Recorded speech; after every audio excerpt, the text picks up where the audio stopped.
Hello guys, এখন আমি রয়েছি উজ্জয়ন। মহাকাল মন্দির যেখানে আছে সেই উজ্জয়নের মধ্যেই রয়েছি, উজ্জয়ন সিটি।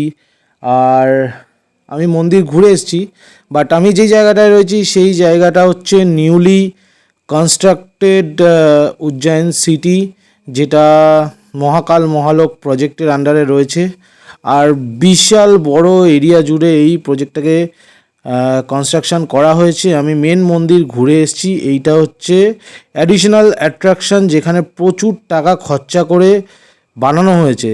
আর এর মধ্যে রয়েছে ৭৬টি স্কাল্পচার আর ১০৮খানা স্তম্ভ, যেরকম পুরাণে রয়েছে সেই পুরাণ অনুযায়ী। চলো আজকে তাহলে পুরো ঘুরে এই যে তোমাদের সিটিটা, উজ্জয়ন সিটি, এই সিটিটা তোমাদেরকে দেখাই। তোমরা ভিডিওতে সাথে থাকো, আস্তে আস্তে ধীরে ধীরে আরও অনেক ইনফরমেশান দেবো। আশা করি তোমাদের ভালোই লাগবে।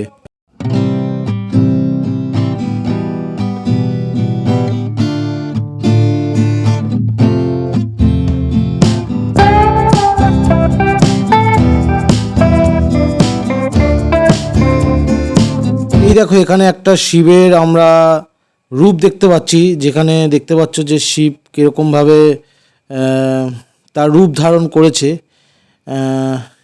এরকমই স্কাল্পচারের কথা আমি বলছিলাম, এরকম আরও অনেক স্কাল্পচার রয়েছে। আর তোমরা দেখতেই পাচ্ছ যে আমার ডান দিকে, আমার ঠিক বাদিকে যে স্তম্ভগুলো দেখতে পাচ্ছ, যে পিলারগুলো দেখতে পাচ্ছ, এরকম ১০৮খানা পিলার টোটাল রয়েছে।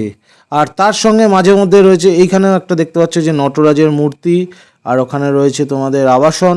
আর তার মাঝে মাঝেও অনেক স্কাল্পচার এরকম আসবে, আরও স্কাল্পচার আসবে, তোমাদেরকে দেখাচ্ছি।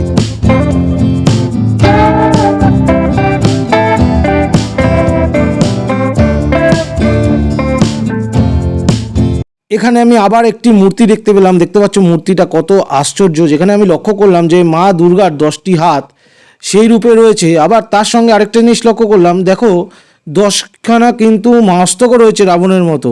আশ্চর্যজনক মূর্তিটি।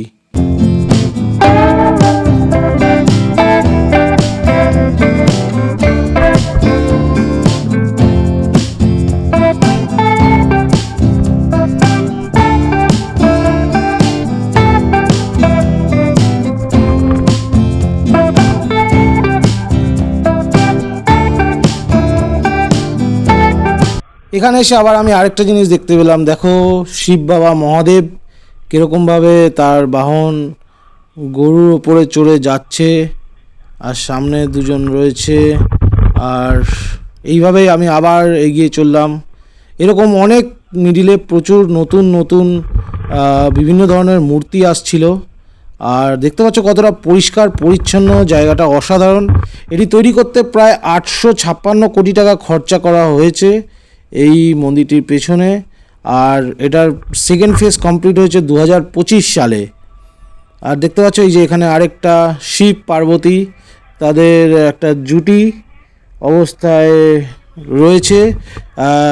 যদিও প্রত্যেকটি স্কাল্পচার সম্বন্ধে আমার সঠিক অ্যাকুরেট তথ্য আমার যদিও নেই, যতটুকু আমি আইডিয়া করতে পারছি সেই অনুযায়ী আমি বলছি। যদি ভুল ত্রুটি হয় তাহলে মাফ করবেন, আর আপনাদের যদি কিছু ইনফরমেশান থাকে আপনারা জানাবেন।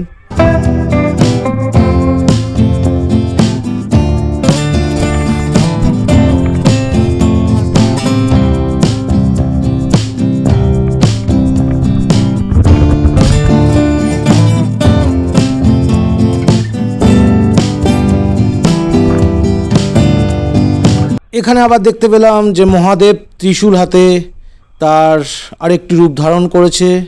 দেখতেই পাচ্ছ তোমরা কীরকমভাবে মহাদেব রূপ ধারণ করেছে। আর এরকমই আমরা আরও নিদর্শন দেখতে চলেছি।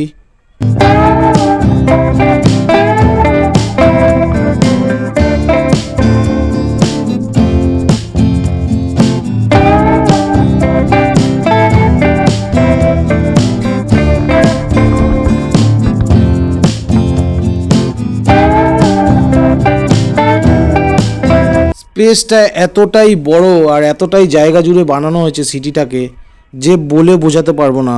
আমি দেখতেই পাচ্ছ যে আমরা কতক্ষণ, আমি অনেক ভিডিওটাকে কাট করেছি, কিন্তু আমি অনেকক্ষণ ধরে হেঁটে যাচ্ছি, কিন্তু এটা যেন শেষই হচ্ছে না। আর শেষের দিকে গিয়ে মানে আরও আশ্চর্য আশ্চর্য জিনিস আমি দেখতে পাই।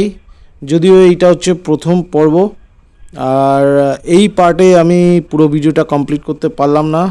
তো এটার জন্য তোমাদেরকে শেষ পার্টটা দেখতে হবে পুরো ভিডিওটার জন্য।